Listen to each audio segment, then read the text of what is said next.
The San Antonio Spurs are heading to the finals. I'm shocked. This whole postseason, I've been picking the wrong team every single time, and I don't even want to give my prediction for the finals at this point. But San Antonio has officially punched their tickets. They have continued to own the OKC Thunder, such as they've been doing this whole season. And honestly, this has been a hate watch to the moon. I have enjoyed all of it. But I will say this. The amount of just great hoops and overall great basketball that I've been seeing over the past week and a half of these two teams, fantastic. Genuinely the two best teams in the league, and they were going for broke. 7-game series where we have two players that are top 3 in MVP, two players that were top 2 in the DPOY race. It's been great. We got a 6-man. We have a TikToking legend on the other side of the court. I'm intrigued. I'm enjoying. And I truly sat back and I was thinking to myself, I thought that injuries would have played far more of a deciding factor in this game, or at least in this series in totality. But I'm glad that the basketball gods just took a breather. There's been some guys that had to take a step back and realize that this series, they were going to be too injured to be able to continue.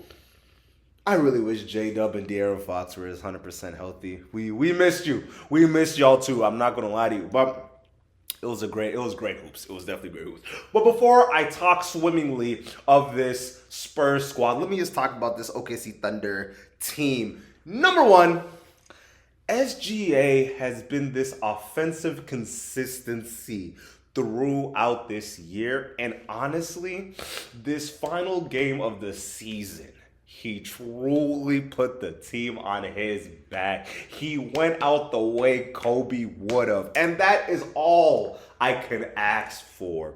Can I look at his teammates and say they did the same thing? Not truly. I feel as if anybody on that team could have helped maybe a little bit more. And honestly, this series, it's so frustrating when a team wins a ring, because it elevates everybody on that team to levels that they really are not able to consistently play at, especially for the play styles that has been granted to this team. SGA this last game, let's just rewind a little bit. This series, he has been showing a lot of difficulty being able to show off his offensive talents and his repertoire of different techniques. And I'm a little bit upset that it kind of boiled down to a lot of free throws in games 4, 5, and some of 6, because of the way they're playing him. It kind of was ruining the type of momentum that he's able to bring to the team. But I will say, as the series were going on, he figured it out. And that's something that I can truly appreciate it, because of one of the ways that they're trying to slow him down. They were sending 2 at the beginning of the series, then they slowly stopped. Then they had Wemby guard him for a little bit, and then Stephon Castle was placed on him. And I will say this Spurs team, they might not have the A+ technical defenders, but when I tell you this system that they're running and the efforts that they're using to this physical level of bumping you not only off your spot, but letting you know, hey, you just take a breather. You are not crossing. You're not cutting around in front of me again. I'm not gonna lie to you. Here's an elbow. Here's a shoulder. But let's talk about this OKC team. I'm a little bit upset, kind of like I was mentioning earlier. So we know who the head honchos of this OKC Thunder team are. We have the 3 all-NBA caliber level players. We have the MVP in SGA. And then we have Chet. I'll talk about Chet for a little bit. This series was a very bad display of his potential and what he can bring to the table. Defensively, he was hooping. He did a moderately well job when it comes to trying to defend the paint and still be able to deter shots, which is true. I will give him that. But through this whole series, everybody, and I mean everybody, could watch as Chet was being challenged by Victor Wembanyama for 7 games straight, looking at him, blocking him, pushing him, literally yelling in his face every single matchup. And I'm looking around, first of all, game 1, game 2, everybody came to that realization of like, so Chet, are you just like, you won't guard him? You won't guard your 7, the only human on planet Earth that is your size or bigger. You're just gonna let him just do whatever he wants inside that post. He has 20 rebounds. He has 21 rebounds game 1. Are you gonna do anything? You gonna box him out? You can go ISO 1-on-1? And I will say it was frustrating to watch as Chet. You know what? Rewind. It's not even that he wasn't like offensively good. It's the fact that he was not trying anything. It kind of reminds me of the old adage of, well, I don't care if you miss and you have a bad offensive game, but please go out in a flame of glory. Shoot 8 for 28. If you gotta go out with a Kobe stat, go 8 for 24. At least show me that you were going to force your way to trying to get you a buck to start the game going. But I'm watching game 7. Bro got like 3, I think he had like 3 shots. Lou Dort was out shooting him. Let me talk about Lou Dort real quick. One of the reasons why I'm kind of down on players who their whole stick is the fact that they're an enforcer is because when everybody else is following your footsteps and being just as aggressive as you are you able to separate yourself, or do you become an unnecessary additive onto this team? Because I'm watching as Lou Dort is playing, and I'm like, there has not been one possession that I would rather have Lou Dort than Casey Wallace. Like at this point, it's insane. And not even to mention, and another thing you start to notice, especially when you play and watch basketball enough, you start to notice at a certain level, if you cannot shoot, they will play you off the game. You will be placed in a position to make it so difficult for there to be any movement or getting your superstar player even slightly going. I'm watching as they're literally game planning for Lou Dort to shoot threes. This man is getting wide open threes and shooting like 33 to 35% from 3, but these are wide open. And as an NBA player in the Western Conference Finals, if you're going to sit here and get like 10 threes, 10 wide open threes, 10, there's nobody around you for 6 feet, social distancing threes, you gotta hit at least 50%. I'm not gonna hold you. I cannot lie to you. You're telling me they're sitting there watching as you shoot. And you know what? I will say this. At least you had the heart to take those threes. I might say you're going to hit them threes. I do not believe so. But I will do this. I loved how aggressive this whole series was because you got a chance. Oh, let me rewind a little bit. And another reason why I'm down on players that hang their hat on being enforcers, especially when they have nothing else, no other skills that are underneath it, the true cake of being an enforcer, like you are not able to gain extra possessions just from your existence, i.e. an Alex Caruso or a Draymond Green or honestly, half the other players on both OKC Thunder and the Spurs. But beyond the point, if you're not able to bring other things to the offensive and defensive table, it kind of just falls short. It's where you're just an Alcatraz on your team's neck. J-Dub. This series really showed me the need. Actually, it showed me 2 things. Number 1, the need for J-Dub is very apparent for this team. When you lose your second side scorer, you really watch how things can get very muddy very quickly. And the amount of sets that they're able to just key in on SGA is absolutely benign. I'm confused at how many different sets that they're running towards to at least slow this man down. I'm watching in confusion. as teams are literally using their far man to blitz this man and then still able to rotate just so they would confuse him enough to make a split-second mistake. Ridiculous. But I will say this. This OKC team has a treasure trove of potential 25 point per game guys. I'm not gonna hold you. AJ Mitchell hooping, Cason Wallace hooping. No, there's definitely some guys on this roster that's like, oh, they would go for an arm and a leg. And honestly, it makes me sad how the NBA has changed, at least financially and alongside the way that they're able to draft. Let me go financially first. This team is not going to be the same team come next year. But they're lucky that they have two things. Number one, they already have the superstar that they can build around that is time and again proven to be that guy amongst guys, right? Fine. Beautiful. But you also have a treasure trove of picks, a lot of guys that are valued at a half debt price that are on the younger side. And then even when you do have, even alongside that, you have the older guys that would be costing an arm and a leg, a good $25 million per year type of guys on this roster, that if you want to be a champion, you have to look around and say, you know what? What's Alex Caruso doing? Isaiah Hart? I like you, bright skin. Come hang out with me for a little bit. You looking pretty cute. I'm not going to hold you. I need that.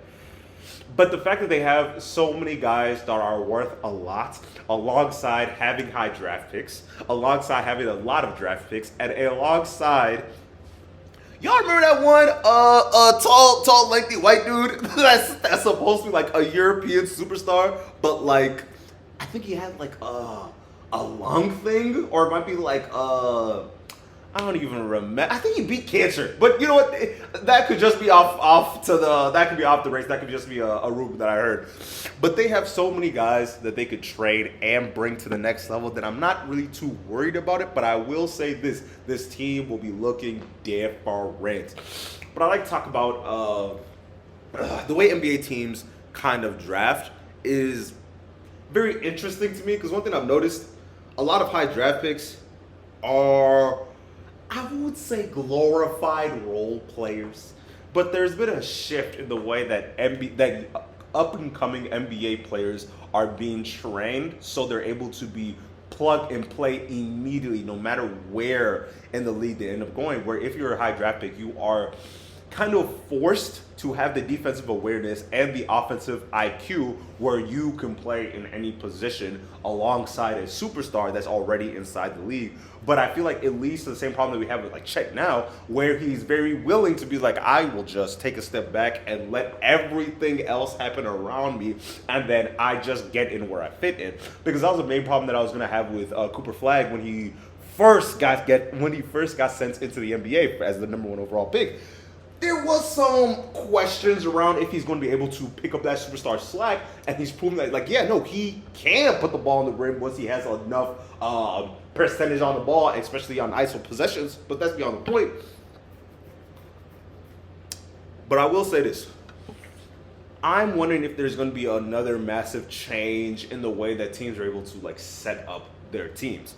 But let me talk about this Spurs squad real quick. They put everything they had into winning this game. First-time head coach, cooked. I'm seeing as Wemby has been able to be not only a leader amongst his guys, but he's showing this maturity that everybody else can feed off of, to the point of knowing that they want to battle for each other. It's turned into a thing where there's extra hustle plays that are being made because they know they're able to have a guy on the back end that's able to steer the ship, especially on the IQ side of the game.